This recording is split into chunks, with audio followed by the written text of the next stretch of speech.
గ్రామానికి అయితే రావడం జరిగింది. సో మనతో ఈ గ్రామ సర్పంచ్ గారు మనతోనే ఉన్నారు. పేరు వచ్చేసి చందా రామ రమేష్ గారు. అది సర్పంచ్ గా మీరు గ్రామానికి ఎలాంటి అభివృద్ధి కార్యక్రమాలు చేయబోతున్నారో వారి మాట్లాడి తెలుసుకున్న ప్రయత్నం చేద్దాం. నమస్తే సార్, బాగున్నారా? నమస్తే మేడం.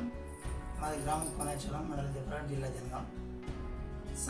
ఇండిపెండెంట్ అభ్యర్థిగా పోటీ చేశాము. మా కొనాచల గ్రామ ప్రజలు మా మీద నమ్మకంతో మమ్మల్ని 200 మెజార్టీతో గెలిపించడం జరిగింది మేడం. ఇండిపెండెంట్ గెలిచి ఎమ్మెల్యే గారి ఆధ్వర్యంలో వాళ్ళ కాంగ్రెస్ పార్టీకి చేరాం, ఎంపీ గారి ఆధ్వర్యంలో చేరాం. మా గ్రామ అభివృద్ధిని మాకు ఏమేమి కావాలని కొన్ని హామీలు ఇచ్చాము మా ఊళ్ళో. కానీ సార్ దగ్గర ఇంకా వెళ్తాం మేడం. మాకు బతుకమ్మ కాడికి సీసీ రోడ్డు, అలాగే దుర్గమ్మ గుడి కాడికి కరెంటు పోల్లు, కరెంట్ లైను, అట్లా పోచమ్మ గుడి దగ్గర కూడా కరెంట్ లైన్ కావాలని ఎంపీ గారి మీద వెళ్తాం. కానీ ఎమ్మెల్యే గారి మీద వెళ్తాం. కానీ సీసీ రోడ్డు కానీ, డ్రైనేజీలు కానీ, అలాగే పోస్ట్ ఆఫీస్ కానీ, బస్ స్టాప్ కానీ లేదు మాకు. ఇది కూడా కావాలని మీరు సహాయ నిధులతో ఎమ్మెల్యే గారిని వెళ్తాం. కానీ నిధులతో తీసుకొని వచ్చి మా ఊరిని గ్రామ అభివృద్ధి చేసుకుంటామని మా ప్రజలకు మాటిస్తున్నాము.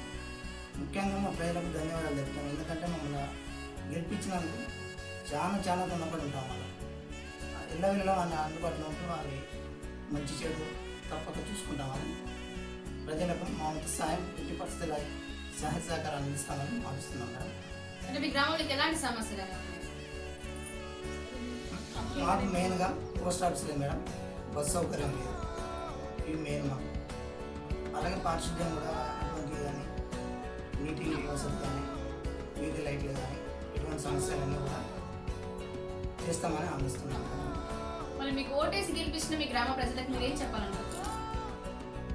ఓటేసిన గ్రామ ప్రజలకు ముఖ్యంగా చెప్పదలుచుకున్నది ఏంటంటే కృతజ్ఞత. ఫస్ట్ వాళ్ళు ఆ ప్రజలందరికీ ధన్యవాదాలు తెలుపుకుంటున్నాం శిరస్సు వంచి.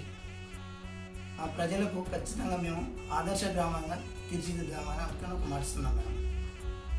మీ పాలకవర్గం గురించి మీరు ఏం చెప్పాలనుకుంటున్నారు? పాలకవర్గం ఉంది మేడం, అందరం కలిసి మా పాలకవర్గం మొత్తం కలిసి అందరి ప్రజల సహాయ సహకారాలతోనే ఊరిని అభివృద్ధి చేయాలని మాదొక కోరిక. మా వంతు సాయంగా అన్ని సహాయం చేసి ఊరిని ఒక ఆదర్శ గ్రామంగా తీర్చిదిద్దామని అనుకుంటున్నాను. సరే, ఇంటర్వ్యూ కన్క్లూజన్ చెప్పండి. మా ఛానల్ ద్వారా చెప్పాలనుకుంటున్నారు?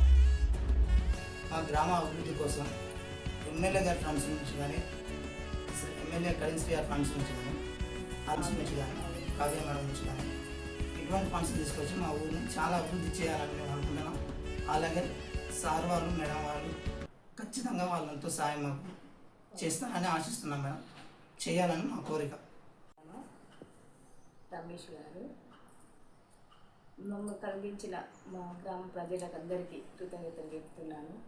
నన్ను నమ్మి ఓట్లేసి గెలిపించినందుకు నా గ్రామ అభివృద్ధిని నేను చాలా డెవలప్మెంట్ చేసుకున్నాను.